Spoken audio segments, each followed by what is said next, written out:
Hey everybody, welcome to the video. Hope you're doing great wherever you're watching from. Bringing you some breaking news.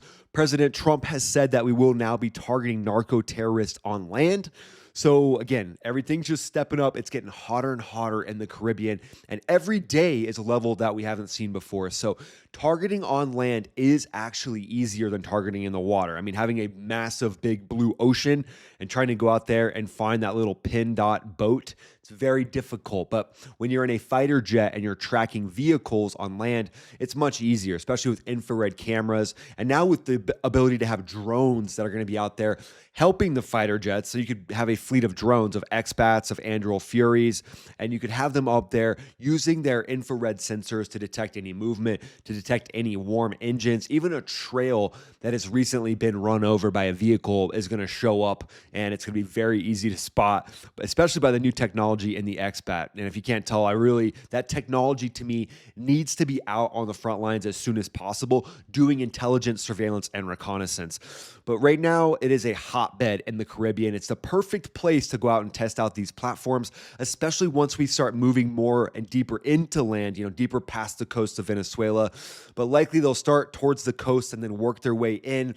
These drones have the ability to pass information to fighters via a Link 16 data link, which is basically a high-tech text messaging service. It's a little bit better than T-Mobile, where you can basically send text messages to each other. You can send images to each other, so you know where that narco-terrorist is, where that vehicle is, and spotting a vehicle on land, all the different systems that are involved to detect land movement. It's just an easier problem to solve. I guess that's all I'll say. But again, it also means that there's going to be more collateral damage, right? Or there's the potential for collateral damage, because out in the open ocean, these boats, they're not by a cruise ship, they're not by any civilian vessels. So very easy to strike without any collateral civilian damage. But now when you're striking vehicles on the land, there's a big system that is set up. It's called ROE, Rules of Engagement, that helps fighter pilots, helps drone pilots determine how to protect the civilian population as well. Quick brief here. I want to let you watch this. So this is the difference between a narco boat that's packed with drugs and a fishing vessel. So the people that are claiming fishing vessels, as you can see right here, I mean, unless, those duct tape wrapped boxes they're just fish food. That is a drug vessel, so pretty easy to determine that. This one got boarded. It didn't actually get struck. So lucky day there for those drug runners. But that's the kind of thing that we're seeing in the Caribbean every single day, whether it's a strike or the boarding of a vessel. There's a lot going down. But here's that article from President Trump basically saying we'll be starting to stop them by land also. The land is easier, and that's going to start very soon. So we warned them, stop sending poison. And he's right. It is easier to track them on land. And I love that last statement. Just stop sending poison. That's all you have to do. But again, these drug traffickers, if you put yourself in their shoes, they've developed a massive business trafficking these drugs. So giving them up and just, turning over and being like, okay, yeah, no, we're good. We won't traffic drugs anymore. I mean, that's not going to happen, right? That would take generations to break that. So what I would expect to see would be kinetic action and kinetic options going up against these different vehicles and these targets that we're going to see. Probably large trucks, small trucks, a lot of different things. But this follows a move of escalation where Trump is taking the gloves off to Maduro. So 82 suspects have been killed since September. And then now we're going to be looking into potentially a vast campaign going up against convoys in the jungle. So all the gloves are off when it comes to the narco fight, but it's definitely escalating pressure against Nicolas Maduro. So what is Maduro doing? Here's what he's doing. I'll show you guys quick little breakdown. He's actually flying his fighter jets a lot more often. So if you think about their Air Force, it's an Air Force that doesn't have a ton of capability, but you can't discount it as well. So this is the Venezuelan F-16 recently showing that they still have air power and they have the ability to compete. That's what they want everybody to think, right? That post was just from 11 minutes ago. I don't know when that actual video was taken. They just had their military day, whether it was just within a few days, could have been yesterday, but their military Air Force celebration day just took place. So Maduro's probably trying to show, like, look, we have this ability to defend our homeland. So we have the ability to defend ourselves on our land. You know, they're not saying they're going to go out in international waters, but he's basically trying to send a message that they're not a paper tiger, which we all know, you know, the training is a complete wild card, what they've been doing, what they've been up to, how the training's actually been. So, but they're going to celebrate that Air Force celebration day and act like their Air Force is strong. That's just what they're going to do. We all know that that's the case. But what we've seen so far in the Caribbean, we've seen the USS Gerald Ford out there crushing it, just going to town, launching F-18s, escorting B-52s, E-2 Hawkeyes. That's that AWACS in the sky. So we've seen a pressure campaign against Maduro, and now we're going to start to see more of a pressure campaign as land targets get hit. And that's going to make Maduro start to feel that squeeze even more. But again, the sea operations so far, there's been 24 total strikes, 82 have been eliminated. 85% hit rates is what we're seeing. Or no, sorry about that. 85% of sea routes are now stopped. So 85% of sea routes are being stopped. So there's still, obviously, some are going to get through the cracks, right? But maybe we follow those and we see, you know, where the distribution centers are. So maybe there's a point to that. But as far as the land targeting, what's actually going to be targeting the vehicles on land? So USS Gerald Ford, highly capable aircraft carrier. I mean, it's got so many different options. This is one of the options.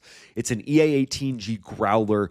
This thing is an electronic attack aircraft. So if you think of anything that would go up and try to shoot against our fighters, against our drones, S-300s that are from Russia, this EA-18G is going to go in and jam the you-know-what out of it. Highly capable aircraft. Again, you can see the spinners on the front here. These things right here.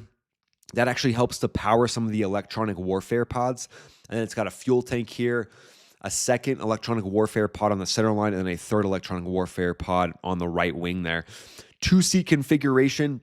So these will be going up there, jamming any type of radar systems that are trying to keep any of our drones from spotting any of the vehicles or anything that might be trying to shoot down our drones, like rocket-propelled grenades, S-300s, and things like that.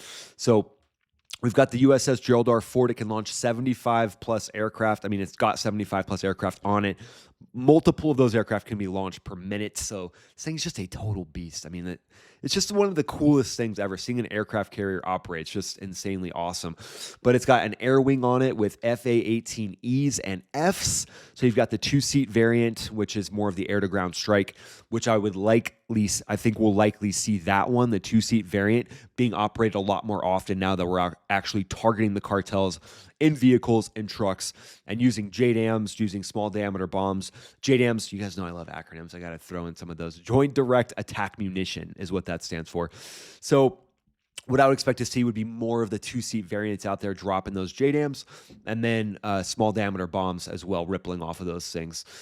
All kinds of stuff too. We've got destroyers, the USS Stout, the USS Roosevelt, anti-submarine warfare, harpoon missiles. I mean, anybody getting excited like I am? And then we've got helicopter ops with an MH-60R, which also has Hellfire missiles. MH-60, just a highly capable aircraft, something that I would say is likely targeting most of the drug boats. I mean, if anything is targeting them, if there's any potential of targeting those things with a fixed wing or a rotary wing asset, the MH-60 is likely up there towards the top of the list because you can sit there and hover, fly extremely slow. The slower you can fly next to these drones, the better you can target them. And then we've got, like I said, destroyers, submarines, and then we've got air assets. You guys know I got to throw in some air assets. We got to discuss a little bit of the air assets. Not like I'm biased or anything, but B-1 Lancer, that's a supersonic strategic bomber.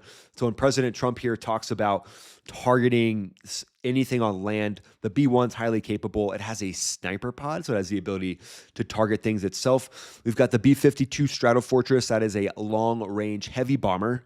That is a beast. In other words, if we just kind of narrowed it down and said beast, that's what it would be. And then we've got the F-35 Lightning II. That's the B model based out of Puerto Rico. Beautiful aircraft. I mean, If you think of something that's making love to the sky as it flies through, it's the F-35. I mean, let's be honest. The F-35 is just making it rain on the daily, which is just beautiful to see. MQ-9 Reapers, those are essentially the workhorse of the drone world. So that thing's going to be doing persistent overwatch. It's also got Hellfire missiles on it as well. So I talked about the MH-60 helicopter targeting, but the MQ-9 is going to be one of the VIPs of the show. They're going to be led backstage, if you will, by the U.S. military. It said, hey, have you met the band? Because the band really wants to meet you. And the band here happens to be narco-terrorists that need to be taken out. So that'll be the MQ-9 taking them down. I kind of wish the AC-130 was still in action because that would be likely a perfect platform. Now, there are some C-130s that have been modified to have weapons on them that come close to the AC-130, but nothing that really can compete. The AC-130 was the big swing, and you know what? And it always was a crowd pleaser. We'll just say that. But we'll see what else is going on here on X. So President Trump says we'll be starting to stop them on land soon. So he doesn't here in this article here. It talks about Donald Trump saying it's in Venezuela. He didn't exactly say Venezuela, but that's where a lot of the narco trafficking is coming from. That's where the biggest drug kingpin in the world is right now, Maduro. I mean, actually bigger than Pablo Escobar, if you think about it, because Maduro actually now has the full reins of the cartels. You know, he's tied in tight with the cartels. So bigger than Pablo Escobar. Yep, so lots of reporting, breaking news going on, talking about how we're going to be starting land operations very soon. So that is basically the biggest story in Venezuela right now, because this escalation could be something where Maduro gets backed into a corner and he can't take it anymore and he does something stupid. So that's always the case. But what does he have to lose in this case? He basically has his empire, right? He's got his golden AK-47s or whatever he's got. He's got that to lose, but he's also got pride to lose, and he's got to be in control of his country. He has to be made to be seen that he's always in control, because there's some strong factions likely that as soon as they see weakness, they're going to strike and take over. And he's got a $50 million bounty on him. So yeah, that's a little bit high. Might make me a little nervous. The 50 million, 5 million, 10 million. Okay, we're good. But 50 million, come on. But what are the weapons that are actually going to be used from the F-35s, F-18s? F-18 is going to be the workhorse of pretty much this whole thing, guys. So that joint direct attack munition, 500 pounders all the way to 2,000 pounders. B-52s carry those as well. B-1s carry those as well. And then the one that's a highly capable weapon, I actually flew with this weapon, GBU-54 is a laser JDAM. So when you're operating in austere conditions like in jungle cover, and you might lose the laser point while you're tracking something, you could basically update that bomb with the last point of the laser, the GPS coordinates of the laser. The last point gets zapped into the bomb, and now that bomb just guides to that last point. There was a lot of times where if a laser was lost, the bomb would just go dumb, and it would just guide to the last known position. It wouldn't pull lead. It wouldn't try to hit any target. But now the GBU-54, for all I know, they've intertwined AI into this thing. So the ability of that weapon to target something after the laser disappears underneath of jungle cover, to me, is going to make it one of the best weapons in this situation, the GBU-54. 500-pound bomb, again, not a ton of collateral damage concerns. And then from the F-35, that's going to be ideal. You can even target hardened targets with that thing, because you can have it go off with a delay, like a 5 millisecond delay, 10 millisecond delay, so it can go into the ground, bury itself a little bit, and then kaboosh, blow the drug lab to smithereens and just be completely gone. So the ability of that thing to be adaptable real time is one of the biggest highlights of the GBU-54. And then the AGM-158s. You've heard me talk about that one before, but the AGM-158 JASSM, that is a stealthy cruise missile, likely carried from the B-1. Could also be carrier launched as well. 1,000-pound warhead. So standoff strikes of up to 230 nautical miles out, maybe even more. But again, pre-planned targets with this, so you don't have to worry about flying a fixed-wing asset into the area. You don't have to worry about drones. You don't have to worry about any type of contested airspace. You send in something like that. I mean, it's basically a suicide drone going in, AGM-158, making its way through, and kablooey, done. AGM-114 Hellfire, that's what we've seen so far. So that could launch from, the helicopters we've talked about. That could launch from drones. And then, there's different helicopters, attack helicopters that could be in the area. We don't know for sure yet, but the Marines got the Zulu helicopter. The Army still got the Apache. There could be the option to get those things down there. Likely too long of a distance from Puerto Rico itself. But if there was a way to get it closer into some partner nation, there's not too many partners down there at this point right now. But the AGM-114, highly capable. So here's some of the labs that I think will be targeted, guys. So cocaine processing lab, that's something that's obviously going to be targeted. That's going to be dense jungle-based facilities, and they'll be refining a lot of the different drug paraphernalia. They'll be refining a lot of the precursors that they are pretending are just coffee. This is just coffee. Don't worry about this. So lots of different locations along the Colombian border. Interesting. So the Colombian president really doesn't want to strike in these drug cartels, and a lot of these labs are on the Colombian border. Interesting. Okay. Storage warehouses will be targets as well. That's pretty self-explanatory. They'll be used for stockpiling processed cocaine prior to getting it onto an aircraft. And again, now that we're targeting at sea and on land, something we might see more of are narco-terrorists actually taking to the skies. So I've said it once, I've said it before, drug jets, Lear jets that are loaded down with cocaine fly up and they rejoin with commercial airliners, or at least some of them do. Other of them will just fly extremely low and try to stay off of all radars. But there's those two options, right?